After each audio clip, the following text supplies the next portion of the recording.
Hi, Miss Page. Hi, this is Ashley from Henry Ford. How are you?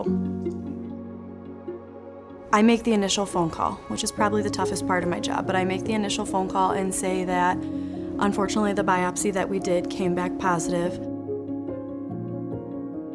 I've had patients scream, I've had patients cry, I've had patients stop talking. I give them some time to take a few breaths, swallow, and then I ask if it's okay to go on.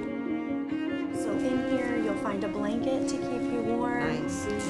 A coloring book that can be helpful during infusions to kind of keep you busy with a set of pencils.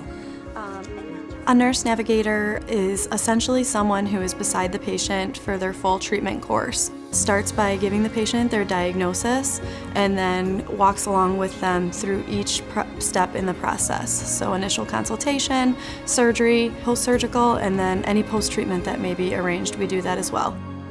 Did I say genetics? Yes. Yep. I didn't do the genetics consent. That's fine, I'll do that. There's been cancer in my family. My dad had both bladder and prostate, and completely unknown, we found out almost by accident.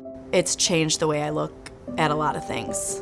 One minute I had a healthy and fine dad, and the next I didn't.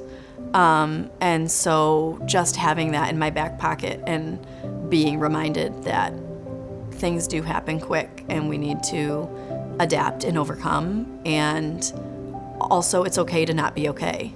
I do know that on difficult days, having someone that you can call and go over things with, or truthfully just vent to. Let's talk about it. What can I do to help? How can I help? It's having someone that you know you can call that understands and kind of is a sounding board for that kind of thing. I really hone in on, yes, you have cancer. We care that you have cancer. We want to get the cancer out. But there was a you before the cancer, and there's going to be a you after the cancer, and we also need to focus on that.